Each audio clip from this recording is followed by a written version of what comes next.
Nicolás Jodal quizás sea el único empresario en América Latina que puede decir con convicción y con verdad: nosotros logramos tener el software listo una semana antes que Apple en Estados Unidos, gracias al trabajo de su empresa Genesys en la creación de la app de la app Coronavirus UI o Virus UI en tiempo récord. Nicolás es el creador, junto a algunos socios, de Genesys, la herramienta líder en el mundo para hacer aplicaciones de misión crítica en múltiples plataformas utilizando inteligencia artificial que crea aproximadamente funciones para 8.500 empresas en más de 50 países. Nicolás es también un activo impulsor del emprendedorismo. Es una palabra difícil, pero se puede decir emprendedorismo, y en la actualidad participa en la directiva de Thales Lab, una compañía que apoya startups y spin-offs de alto potencial. Y aquí y ahora Nicolás Jodal se encuentra con nosotros. Aquí y ahora es el podcast auspiciado por PAG Law, especialistas internacionales en Venture Capital. Nicolás conversará hoy con Juan Pablo Capello, socio fundador y presidente de PAG Law. Dejamos con ustedes a Juan Pablo y a Nicolás. Bienvenidos. Nicolás, gracias por acompañarnos. Muchas gracias a ti, Juan Pablo, el gusto es mío. Oye, quisiera arrancar con una anécdota. Yo que estuve en los años 90 emprendiendo y tú que lanzaste tu empresa en los años 80 emprendiendo, me encantó una anécdota que escuché una vez, que la primera vez que vendiste un pedazo de software, tuviste que dar el peso por el software. Explícanos eso, porque yo creo que la gente que está emprendiendo el día de hoy no se dan cuenta lo que era el mundo cuando tú empezaste a emprender o cuando yo empecé 10 años después. Fue una cosa insólita, realmente increíble. En la década, fue al principio de los 90, nuestra primera importación fue para Chile. Bueno. Entonces teníamos que hacer una exportación y era una factura de $20,000. Nosotros estábamos encantados con exportar. No, de $20,000 era más plata que habías visto en tu vida, seguramente. Totalmente. Estábamos encantados. Pero en ese momento en Uruguay había que todas las exportaciones de Uruguay pasaban por el banco oficial que se llamaba el Banco República. Sí. El Banco República miraba todas las exportaciones, todo lo que se exportaba, ¿no? Entonces pasa, un gerente del Banco República recibe la factura, decía, un Genexus, $20,000. Sí. Y la rechaza. Dice, no se puede exportar este producto. Y entonces me dice, ¿por qué? Dice, porque no tiene peso. Porque la factura tenía que tener el peso. Digo, no tiene peso. Y dice, ¿cuánto pesa Genexus? Me pregunta, ¿no? Digo, bueno, mira, no sé, pero vamos a hacer una cosa. Digo, en esa época iba en disquete. Era antes. Claro. En disquete. Entonces yo le digo, bueno, pesa 20 gramos, poner la factura, un Genexus 20 gramos, $20,000. ¿Está? Y la rechazó. ¿Porque era demasiado por gramo? Claro, porque valía más que la cocaína, me dije. Esto es más caro que la cocaína, ¿cómo puede ser? Eso es impresionante. Bueno, tú sabes, cosas absurdas siguen pasando el día de hoy. Yo trabajo con una compañía Securitas, que es uno de los líderes en el mundo de criptomonedas, ¿no? Sí. Y ellos consiguieron una licencia en los Estados Unidos para ser un agente de transferencia de activos, de valores. Y como parte del proceso para conseguir esa licencia, todos los empleados tienen que registrar sus huellas digitales. ¿Pero por qué? Porque si alguien roba o toca un instrumento, eso deja una huella una huella. Lo que pasa es que estamos hablando de criptomonedas y claro, o sea, es realmente también un poco lo que tú estás diciendo, 20 y tantos o 30 años después, pero sigue habiendo esa dicotomía de átomo versus bit sigue estando y creo que es una de las cosas por la cual mucha gente no termina de entender cómo es el mundo moderno, porque no termina de entender que los bits se mueven totalmente diferente que los átomos. Y esa es lo que hay en el fondo del tema, ¿no? Claro, y el tema que yo estuve hablando con Santi Bilinkis, Sí, de la Argentina, sí, OfficeNet, gran comentarista el otro día, hablamos un montón acerca del tema del AI. O sea, una cosa que me fascina de la empresa de ustedes es cómo ustedes están ocupando el AI, la inteligencia artificial, para sí, que va solucionando problemas y de esa manera creando software, ¿no? sí. Y hablamos mucho del tema de AI abierto y AI cerrado. Y Ujú. como a Santiago le preocupa mucho, tú sabes, lo que puede hacer las consecuencias inesperadas del AI cerrado. No sé si quieres hablar un Sí, poco mira, de la diferencia y si es algo que te es bien preocupa a ti. interesante ese tema, es bien interesante ese tema.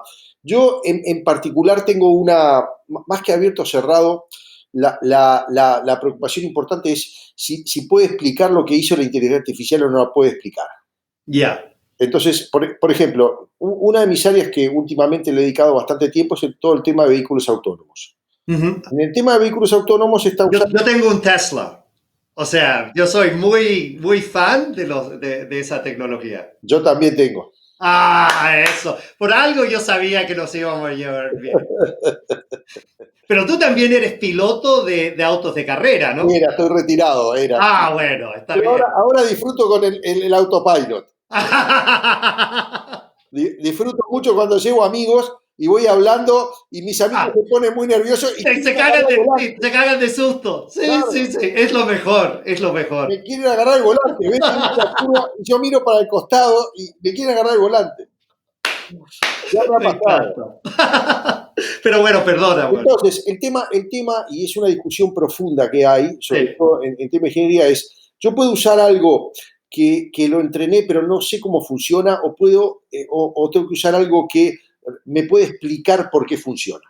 sí, Yo puedo, por ejemplo, mostrar una serie de imágenes a una inteligencia artificial de yo manejando y después le digo, hacé lo mismo que yo, pero lo que vos sí. nunca sabés es qué va a pasar cuando se encuentre con algo que yo nunca vi. Ya. Entonces, si tiene que explicarse o no. Yo, digamos, estoy del bando de que la inteligencia artificial tiene que ser explicativa, si tiene que tener la capacidad de poder explicar lo que hizo. Si no, es muy peligrosa de usar en cosas, sobre todo en cosas autónomas. Claro. Es- es- Y eso lo vivimos en carne y hueso con las caídas de los aviones de Boeing hace como un año, ¿no? Sí, bueno, eso fue todo un entrevero. Di una charla una vez específicamente sobre ese tema. Fue muy, muy interesante lo que pasó con Boeing. Eh, Sí, si querés fue una consecuencia, para mí, la consecuencia profunda es que Airbus había apostado al software en la década del 90 y se les ujú. cayeron los aviones en la década del 90, porque hacer software es difícil, y, digamos, y errores vas a cometer. Y si tú lo estás diciendo, tiene que ser muy difícil Sí, porque llevas 30 años armando software, ¿no? exacto. Y bueno, a Airbus se le cayeron en la década del 90, Boeing había apostado no al software y entonces tuvo que salir en 2012 en adelante a las corridas para hacer software. Entonces Ah, cometió errores más grandes todavía.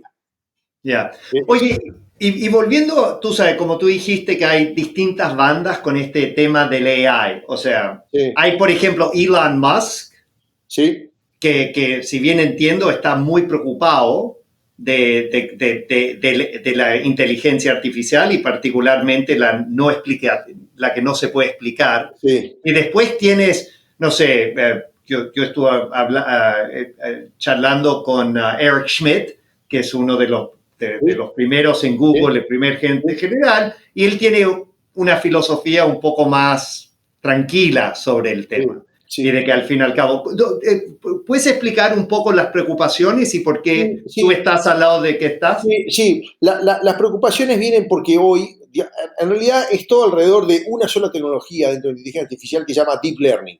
Ya, Deep Learning es una tecnología que tiene la característica de que tú la entrenas después que recibes una enorme cantidad de datos, después funciona bastante bien. Por ejemplo, sirve para algo que siempre fue bastante malo, la tecnología que fue para ver, digamos, para ver. Claro. Digamos. Entonces, con Deep Learning, las computadoras empiezan a poder ver mucho mejor. Ahora, no ven como un humano, ¿tá? Es decir, yo para mostrarle, para que vean un vaso, una Sí. taza de café, le tengo que mostrar muchísimas imágenes de tazas de café. Y entonces, una vez que le mostré muchísimas imágenes de taza de café, va a poder ver una taza de café. Pero aunque si nunca ha visto una taza de café con esas características. con esas características, pero algo similar. Ahora, nosotros como humanos reconocemos un objeto que nunca jamás lo vimos en nuestra vida. Yeah. Yo te puedo mostrar un objeto cualquiera que tú nunca viste y enseguida lo reconoces como un objeto, reconoce sus características y demás. Deep Learning es ciego a cualquier cosa que no haya sido entrenada previamente. Ok. Eso es una diferencia monstruosa respecto a cómo funciona el cerebro humano, ¿no? Porque, primero, una aclaración importante con la inteligencia artificial. Se habla de redes de neuronas, inteligencia artificial y demás. Es mi especialidad dentro de ingeniería. Sí. Yo creo que hay una enorme confusión la gente que está fuera del área pensando de que si construimos una inteligencia artificial vamos a construir un cerebro humano. Yeah. Nosotros estamos muy, pero muy lejos de entender el cerebro de una rata. Yeah. Es decir, no digo ni siquiera construirlo. Es decir, estamos muy, pero muy lejos de entender el sistema nervioso de una mosca. Es decir, no conseguimos, y mucho menos construirlo, no conseguimos hacer el sistema nervioso artificial de una mosca. Todavía no entendemos suficiente cómo funciona eso y estamos enormemente lejos de entender cómo funciona el sistema nervioso de los mamíferos. Pero por otro lado, sí tenemos computadoras que puedan tomar decisiones. Exacto, pero mejores que los seres humanos en muchas instancias. Claro. Por ejemplo, en muchas cosas son mucho mejores y mucho más rápidas. En otras cosas que eran tradicionalmente malas, como por ejemplo entender lenguaje natural o visión, están aprendiendo cada vez mejor. Sí. Pero no de la forma que lo hacen un humano. Correcto. Es decir, ese es el punto. La diferencia más importante es que solo van a entender algo si tienen un entrenamiento enorme por detrás. O una base de... O sea, estoy pensando en la aplicación de traducción de Google. Sí, lo que tienen es una enorme cantidad de datos. Por ejemplo, volvamos al Tesla. Sí, dale. ¿Cuál es una de las ventajas competitivas enorme que tiene Tesla respecto a todos los otros fabricantes de autos en este momento? Porque lo que está registrando es todas las imágenes de todos los autos Tesla que están dando. Entonces, eso le permite entrenar a su inteligencia artificial con mucho más cantidad de datos. Sí, y yo también, yo tuve la suerte de estar en una comida donde está Elon Musk y wow. él venía explicando una cosa increíble. Él venía explicando y lo más raro es que gente no le dejaba hablar. No. Yo como cállate en la voz. O sea, yo lo único que me interesaba era que, tú sabes, escucharle al tipo. Pero nada, él estaba explicando de cuando ellos hacen un upgrade del software, la verdad, hacen el upgrade, por ejemplo, hoy, pero dejan que el software anterior sigue piloteando el auto por como un mes. Y después van comparando cómo hubiera piloteado el auto si el software nuevo hubiera estado teniendo el control del auto. ¿Tú me entiendes? O sea, porque yo le pregunté, oye, ¿cómo evitan que les pase lo que pasó a Boeing? ¿Me entiendes? Que hay un cambio del software y resulta que hay una falla y autos empiezan a chocar. Y él dijo, no, porque estoy inventando. Nos aseguramos de que la gente ha manejado con ese nuevo software operando, pero no operativo, operando como detrás del escenario, por 1.000 millones de millas antes que le damos como preferencia al software nuevo y borramos el software anterior, que me pareció genial. Entonces, la otra cosa, por ejemplo, si tú vas a China, una de las cosas que te sorprende es cuando pasas por la aduana y te piden el pasaporte, hay una máquina que reconoce tu cara. ¿Tá? Claro. La velocidad con que reconoce tu cara es increíble. No llegas a ver tu foto. Es decir, reconoce Wow. tu cara mucho más rápido que vos. Ahora, ¿por qué puede hacer eso? Porque China tiene el registro de enorme 1.000 millones o más de caras Claro. registradas. Entonces está entrenada con eso. Y yo la verdad no soy alguien que cree demasiado en las conspiraciones, pero me acuerdo el año pasado cuando salió esa aplicación de que uno se ponía y te enseñaba como envejecido, Sí, que sí. había mucha gente diciendo que eso era algo de los rusos tratando de Sí, yo extraer una no sé gran base si de eran datos. los rusos o qué, pero lo que digo es que eso es muy valioso. Es decir, tener las Claro, caras de las personas es muy valiosa. ya. Digamos, es decir, es una información valiosa. No sé si decirte si lo hicieron a propósito o no, pero que es súper valioso, súper valioso. Y lo ves en China. Es decir, la tecnología que usa China para reconocer caras es la misma que usa en Occidente. No hay ninguna, no tiene nada en particular. ¿Pero por qué es mucho mejor? Porque tiene mucho más caras. Claro, sí, no lo había pensado así. Entonces, eso es la cantidad de datos es lo que importa. Que en un humano no es así, ¿no? Correcto, claro, claro. El ser humano es tu manera de pensar y cómo te adaptas a nueva información. Reconozco perfectamente un ser humano o cualquier otro tipo de animal muy rápidamente sin haberlo visto nunca. Nunca vi un animal, es un animal raro, lo veo y lo reconozco enseguida, es un animal.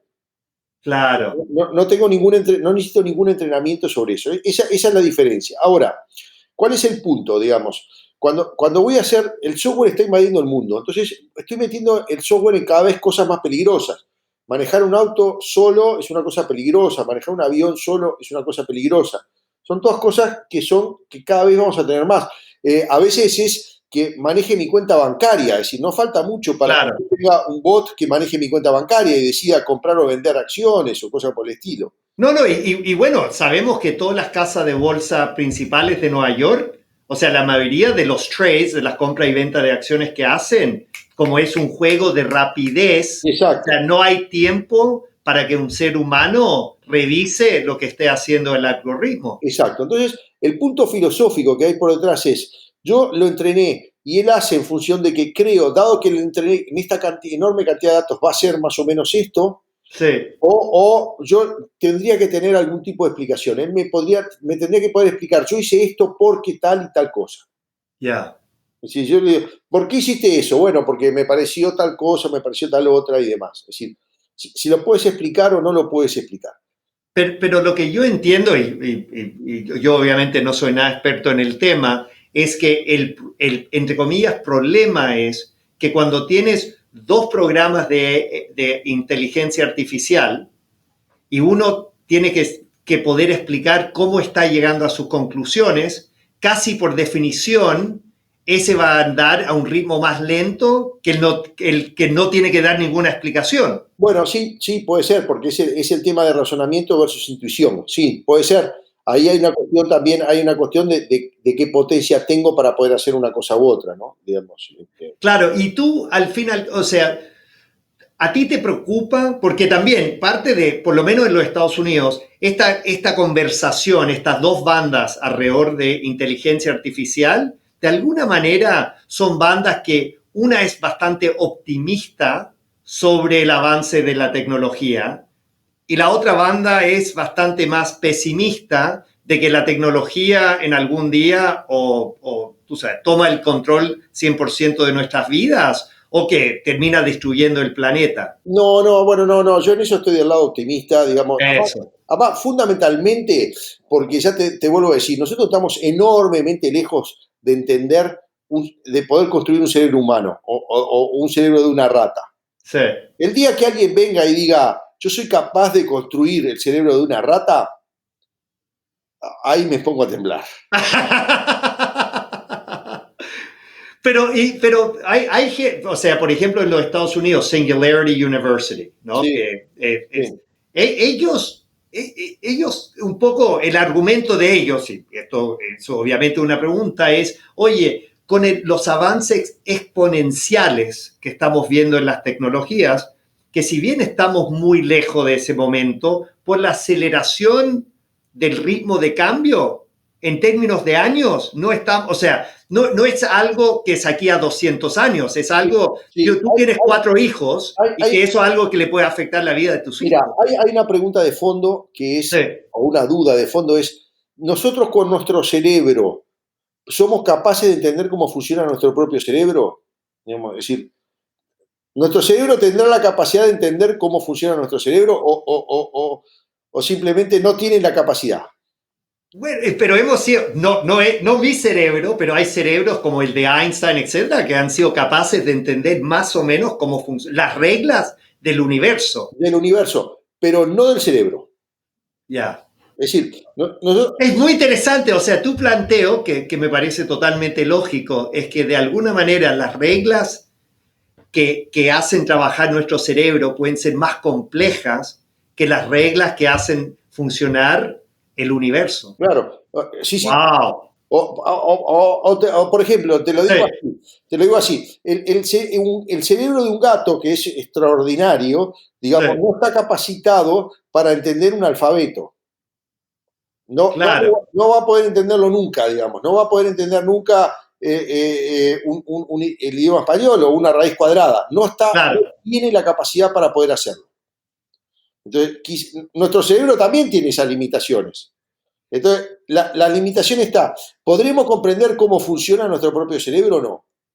Hoy yo me animo a decir, le he dedicado bastante tiempo. Sí, Creo que hay una compañía que es la que está más cerca, que se llama Numenta, pero que ya. tampoco, digamos, ha conseguido, digo, está todo bastante lejos. Yo te diría que más o menos está todo el mundo, es como tratar de entender una computadora, alguien no sabe nada de lo que es una computadora y está tratando de entender una computadora con un osciloscopio, ¿no? Es decir, están mirando, agarran el y ven la corriente que va de un lado para el otro. Tú puedes dedicarte a eso, nunca vas a entender el software que está corriendo por detrás. Claro, pero la gracia de la humanidad el día de hoy tan hiperconectada es, solamente hace falta que una persona de los 11 o 12 mil millones de personas en este planeta logra entender algo, ¿me entiende? Y que esa Totalmente. información se comparte, etcétera, porque Totalmente. antes A que... ver, es una Sí, posibilidad, no está resuelta, digamos, no está resuelta claro, eso, digamos. Lo que digo es, si alguien hace el claim de que es capaz de construir el cerebro de una rata, lo que digo es que ese es un game changer. Ahí volvemos a empezar de vuelta, digamos. ¿Y te parece que, porque muchas veces estos breakthroughs, estos pasos, o sea, hay algunos pasitos antes que, ¿me entiendes? O sea, por ejemplo, me acuerdo cuando la primera vez que una computadora le ganó a un campeón mundial en ajedrez, ¿me entiendes? Y eso era algo que gente decía, si bien no es tan aplicable al mundo real, es un hito muy relevante. Sí. ¿Qué te parecen pueden ser los hitos? En tu experiencia, ¿cuáles serían los hitos antes de llegar al punto de que alguien diga, Yo, entiendo el cerebro de una rata? Para mí el tema de la percepción, digamos, si somos capaces de cuánto comienzan a percibir las computadoras. Pues nosotros hasta ahora eran muy malas en la percepción. Nosotros ¿Y qué somos, quiere decir, perdón, sí, para los claro, que no están en para el tema? nosotros es tan natural que ni siquiera nos preocupamos. Nosotros nos movemos, yo me muevo en cualquier lugar. Tú acabas de agarrar una botella. Sí. A la perfección, digamos. Ah, No ya. la miraste, no sabías dónde estaba, digamos. Mm, Sin embargo, ahora la acabas de volver a poner, ni siquiera la... sí, Entonces, percibiste un montón de cosas. Tienes toda un modelo dentro de tu cerebro, dónde están las cosas en este momento que te permite sí, funcionar a la perfección y mover las manos a la perfección. Es decir, usaste la fuerza justa para ponerla arriba de la mesa. sí, Bueno, todo eso es una maravilla impresionante que todavía a las computadoras le falta mucho. Es ya. decir, si quieres, lo que te quiero decir es, son muy buenas calculando, son muy buenas un montón, pero todavía el arte del movimiento, el arte de moverse como tú te estás moviendo, ese arte todavía está lejos. Sí, yo me vine a los Estados Unidos a jugar tenis, me gané una beca a ir al Ajá, college. Y yo estuve hablando con alguien que hizo el punto de que cuando un robot pueda ganarle a alguien jugando tenis, sí, eso sí va a ser un hito muy, ¿me entiendes? Muy, absolutamente. Absolutamente, digamos, sí, claro, digamos, yo juego al golf, digamos, cuando Claro, alguien juegue al golf, de hecho, es una cosa que los humanos, ese control que tiene alguien de pegarle una pelotita, es una sí, cosa que lo valoramos tanto, digamos, lo sí, consideramos una hazaña tan importante que son atletas que ganan cientos de sí, millones de dólares por tener ese control. claro, Digamos, es decir, ese festival de percepción y acción, es decir, yo percibo dónde viene la pelotita, tomo la claro, decisión a dónde la quiero pegar y le pego, digamos, eso vale, es un festival que nos produce tanto placer que estamos claro. dispuestos a pagar millones de dólares por ver esa gente. Claro, ¿no? Y estamos dispuestos a sentarnos 3 horas, 4 horas viendo gente. Es casi como mirar a un artista creando su arte, ¿no? Exacto, exacto. Pero lo que quiero decir es que lo que estamos valorando es el control de la percepción. Mm. Es decir, lo que tú es, el jugador está percibiendo una pelotita y está controlando controlando esa percepción. Mm. Oye, y hablando, ahí estamos hablando un poco del deporte, etcétera, y yendo al tema del arte, ¿qué tan lejos te parece que estamos, que las computadoras empiezan a crear obras de arte que nos conmueven como seres humanos? Bueno, yo soy bastante malo para las obras de arte. Así que, ¿Tú tienes tu mujer ahí, ahí cerca? no, ¿A no, que no, la- no. Porque yo soy bastante malo con las obras de arte, así que desde mi punto de vista las computadoras respecto a mí son muy, muy, muy superiores hace mucho tiempo. Este, esa parte no sabría decírtela. Ya. Oye, cambiando un poco de giro y hablando de Uruguay como polo de emprendimiento. Tú obviamente has sido uno de los gran pioneros en Uruguay. Yo estuve ahí, tú sabes, en la versión, en la etapa 1.0 del Internet con Patagon, cuando Star Media y Sí, Fernando Espuelas era, o sí, sea, los reyes sí. de la fiesta. Y Uruguay siempre se ha mantenido como un polo de emprendimiento interesante, pero sin lugar a dudas no ha tenido la relevancia que tuvo hace 20 años atrás cuando este ecosistema empezó a arrancar. ¿Cuál es tu percepción de Uruguay como polo de emprendimiento Bueno, al día de hoy? bueno, yo creo que ha tenido, digamos, un muy buen desarrollo Sí, basado fundamentalmente en que fue de los primeros países en Latinoamérica en tener una carrera de ingeniería de sistemas. Eso fue una historia bien interesante, digamos. sí, Nosotros fuimos, dos años después del MIT, nosotros fuimos, ya teníamos una carrera de ingeniero de sistemas. Es decir, nosotros teníamos ingeniero de sistemas mucho antes que el resto de Latinoamérica. Y la razón es increíble, ¿no? Digamos, como muchas de esas cosas, cuando uno ve la historia, las casualidades y la suerte se dan. imposible. Nosotros le tenemos que agradecer, la industria de software, le tenemos que agradecer mucho al general Onganía en Argentina. Cuéntanos un poco de él, porque para muchos de los que nos están acompañando nunca le van a haber escuchado ese nombre. Muy poca gente sabe quién fue el general Onganía. El general Onganía en realidad fue un militar que dio un golpe militar en Argentina, Sí. derrocó a un gobierno democrático.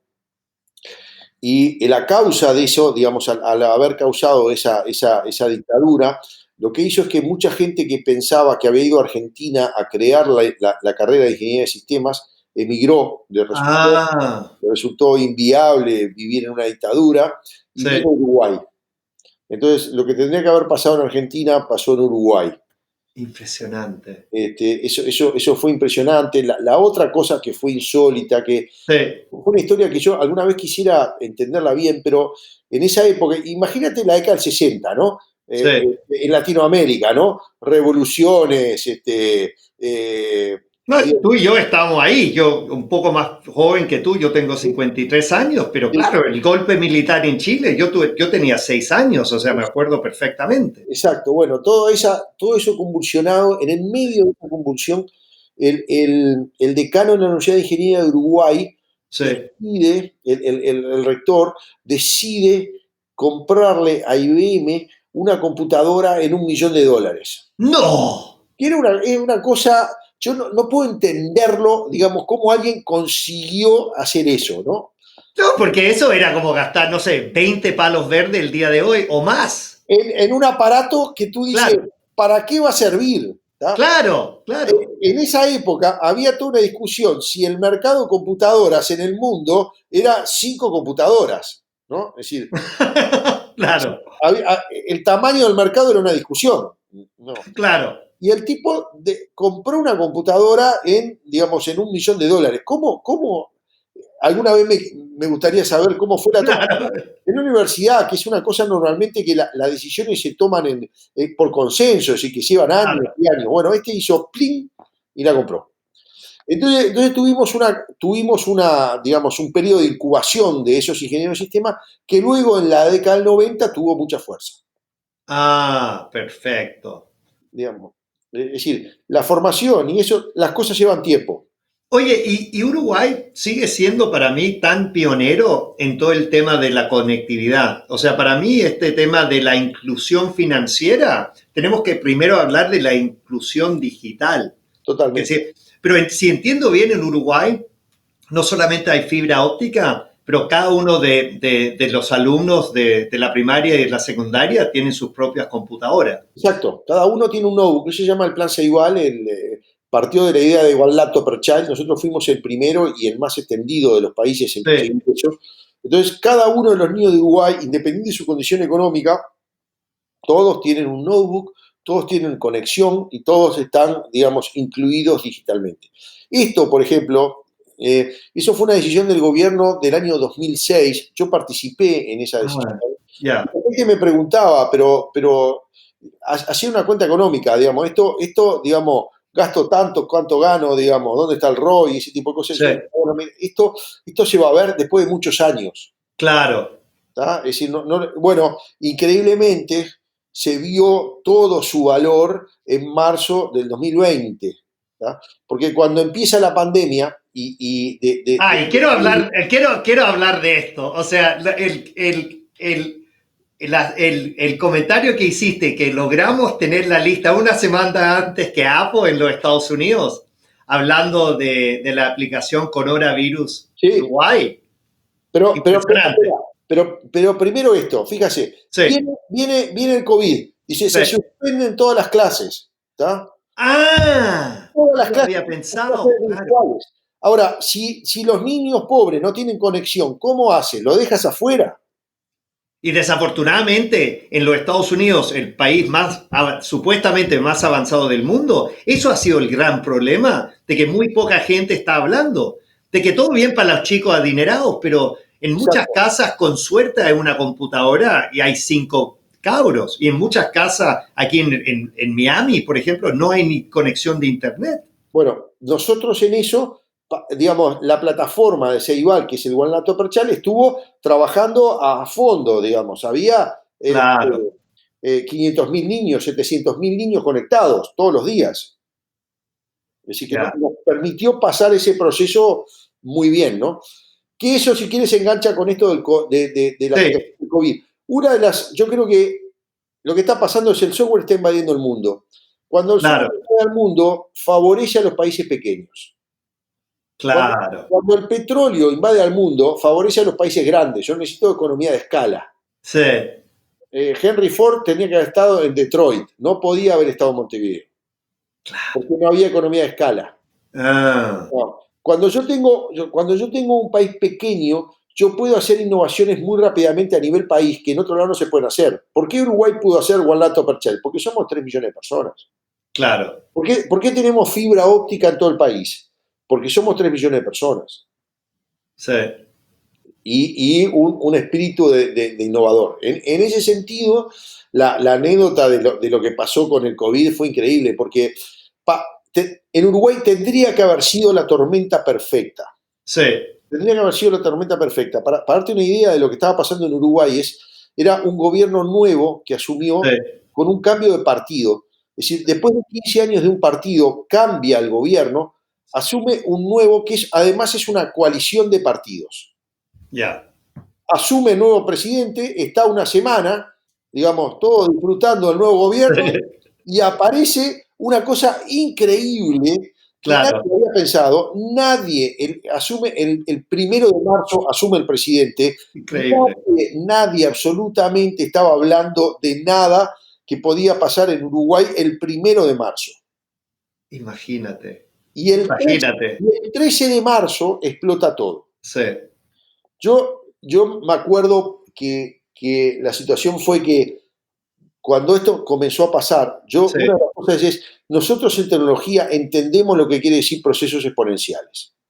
correcto. Entendemos lo que quiere decir eso, entendemos cuando es bueno y cuando es malo. Digamos, Sí, si es para una startup que tiene un crecimiento exponencial, estoy muy contento. Si es un virus que va a tener un crecimiento exponencial, estoy muy preocupado.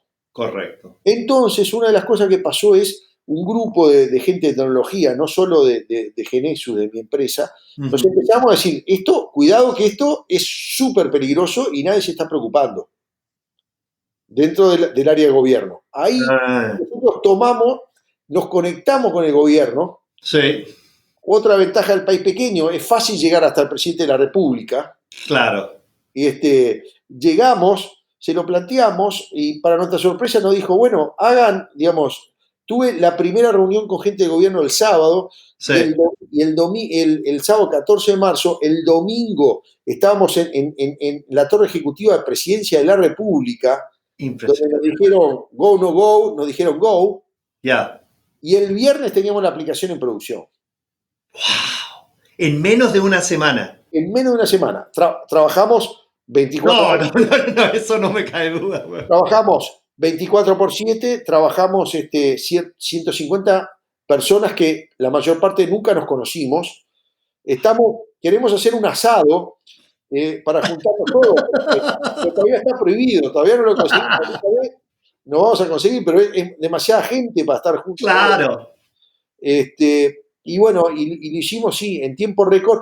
Ojo, está basado en toda la tecnología anterior que había en Uruguay, ¿no? Por ejemplo, esto está integrado con los sistemas de salud, está integrado con los laboratorios, es decir, tiene un proceso enorme que lo pudimos hacer porque había mucha infraestructura y había un gobierno que tomó la decisión, ¿no? Sí, Una de las anécdotas increíbles, yo me acuerdo, estaba hablando con uno de los jerarcas en ese domingo y sí. en un momento me dice, ¿sabes una cosa? Dice, yo no conozco cómo se llama mi secretaria. ¿Qué? Recién habían asumido, digamos, ¿no? Era como que, ¿me entiendes? Digamos, recién llegaste y tienes que alguna cosa. Sí, tiene que enfrentar, tú sabes, el peor crisis financiero de repente de más de 100 años. Exacto. Y además es la primera vez, vengo pensando esto mucho, es la primera vez me parece, la historia del ser humano que toda la humanidad está pasando por lo mismo al mismo momento. Exacto. O sea, en las guerras mundiales no eran que las trincheras de la Primera Guerra Mundial estaban justo en las afueras de Montevideo. No. ¿Tú me entiendes? O sea, Mira, una de las cosas que decíamos es, en el 2002 hubo una crisis muy, muy grande en Uruguay. Pero siempre lo que decías, en el 2002, bueno, peor caso, me voy a trabajar a España. claro, exactamente. ¿No? Ahora, peor caso no hay. No, claro, vas de Guatemala a Guatapeor, casi. Claro. Exacto, Sí. no hay. No, es impresionante. Oye, y con esa aplicación también, no solamente lo pusieron al mercado en tiempo récord, lo pusieron a disposición del público, pero hubo también una gran descarga, aceptación de la aplicación. Sí, el gobierno, la población la aceptó de forma muy natural. Sí, Tenemos más de 350.000 descargas. Ahora vamos a tener más, porque ahora estamos siendo otra vez de los primeros países que va a tener el tracing de Google y Apple. ah, Y estamos corriendo para tenerlo este fin de semana o primeros días de la semana que viene. no, impresionante, impresionante. Oye, Nicolás, esto ha sido una gran conversación. Muchísimas gracias por habernos abierto este espacio. Muchas gracias a ti, Juan Pablo. Un gusto. Oye, una última pregunta antes de concluir. ¿Qué mensaje le quieres pasar a los hinchas del Tecno Latino aquí ahora para que mantengan la fortaleza y el optimismo en estos momentos difíciles? Bueno, yo creo que vamos a pasar un duro invierno, pero que la primavera va a ser muy verde. Eso. Yo creo que tenemos la capacidad de innovación que tenemos en Latinoamérica ahora se va a resaltar. estamos acostumbrados a la inestabilidad. Sí. Para nosotros es normal las inestabilidades y estar entrenado para eso, estar entrenado para que lo que no sabemos lo que va a pasar es algo bueno. Así que, digamos, en este mundo, así que yo soy optimista, creo que vamos a tener una buena oportunidad para nosotros. Pasar el invierno y esperar una linda primavera. Yo muy optimista sabiendo que hay gente como tú piloteando el tecno latino. Nicolás, te mando un gran abrazo virtual por ahora. Gracias, Juan Pablo, gracias. Este fue otro programa de Aquí y Ahora, auspiciado por PAG Law, especialista en Venture Capital. Hasta pronto.